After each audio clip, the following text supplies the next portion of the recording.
ഒരിക്കൽ തിരക്കേറിയ നഗരത്തിലെ ഒരു പാർക്കിലെ മാവിന്റെ ചുവട്ടിലുള്ള മാളത്തിൽ ഒരു അണ്ണാൻ കുടുംബം താമസിച്ചിരുന്നു. അവർക്ക് വികൃതികളും ഉത്സാഹികളുമായ മിടുക്കരായ 3 കുട്ടികൾ ഉണ്ടായിരുന്നു.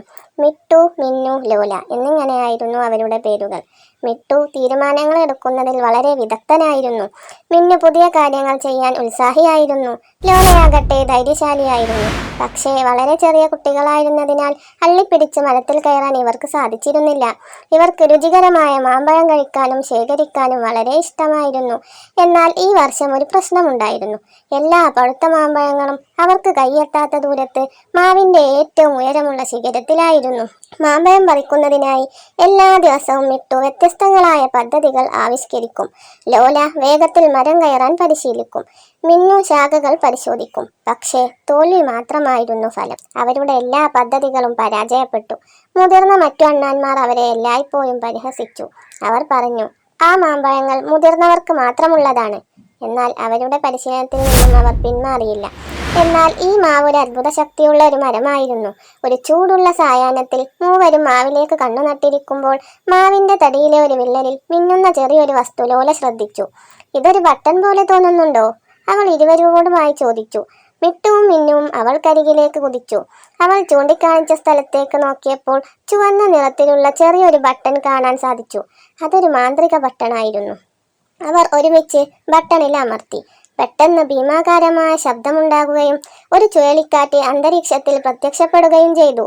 പെട്ടെന്ന് മാവിന്റെ ഏറ്റവും ഉയർന്ന ശിഖരത്തിൽ നിന്നും മഴവില്ലിന്റെ വർണ്ണശോഭയോടെ ഒരു ഗോവണി താഴേക്ക് നീണ്ടുവന്നു. അവർ മൂവരും സന്തോഷം കൊണ്ട് തുള്ളിച്ചാടി. അവർ ആഹ്ലാദത്താൽ ഗോവണിയിലേക്ക് ചാടിക്കയറുകയും ഓരോ പടികളായി മുകളിലേക്ക് ശ്രദ്ധാപൂർവം കയറുകയും ചെയ്തു. അവസാനം അവർ മുകളിലെത്തി.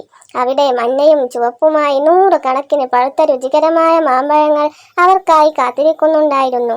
ഹായ്, എന്ത് മധുരമുള്ള മാമ്പഴം! അവർ മൂവരും സ്വാദിഷ്ടമായ മാമ്പഴം ആവോളം ആസ്വദിച്ചു കഴിച്ചു.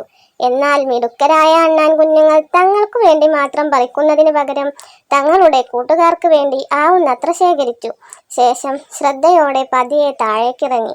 സുരക്ഷിതമായി താഴെ എത്തിയ മൂവരും തങ്ങൾ ശേഖരിച്ച സ്വാദിഷ്ടമായ മാമ്പഴം സന്തോഷത്തോടെ തങ്ങളുടെ കൂട്ടുകാർക്ക് പങ്കിട്ടു.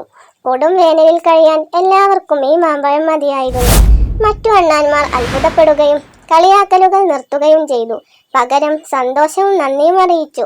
ഒരുമിച്ച് പ്രവർത്തിച്ചാൽ ചെറിയ അണ്ണാനും മികച്ച നേട്ടങ്ങൾ കൈവരിക്കാമെന്ന് തെളിയിക്കാൻ അവർക്ക് സാധിച്ചു. ഒരു കാലത്ത് പരിഹസിക്കപ്പെട്ടിരുന്ന മൂവരും അങ്ങനെ ഹീറോകളായി മാറി. മാന്ത്രിക ബട്ടന്റെ വാർത്ത കാട്ടുതീ പോലെ നാട്ടിൽ പരന്നു. താമസിയാതെ ചെറുതും വലുതുമായ എല്ലാ അണ്ണാന്മാരും വർണ്ണാഭമായ ഗോവണിയിൽ മാറി മാറി കയറി വയറു നിറച്ച് മാമ്പഴം കഴിക്കുകയും ചെയ്തു. പാർക്ക് സൗഹൃദത്തിന്റെയും പങ്കുവെക്കലിന്റെയും ഉത്തമ ഉദാഹരണമായി മാറുകയും ചെയ്തു. ഒരേ കാര്യങ്ങൾ തന്നെ ചെയ്യാതെ പുതിയ കാര്യങ്ങൾ പരീക്ഷിക്കാൻ ധൈര്യപ്പെടുന്നവർക്ക് വിജയം നിശ്ചയമായിരിക്കും. Thank you.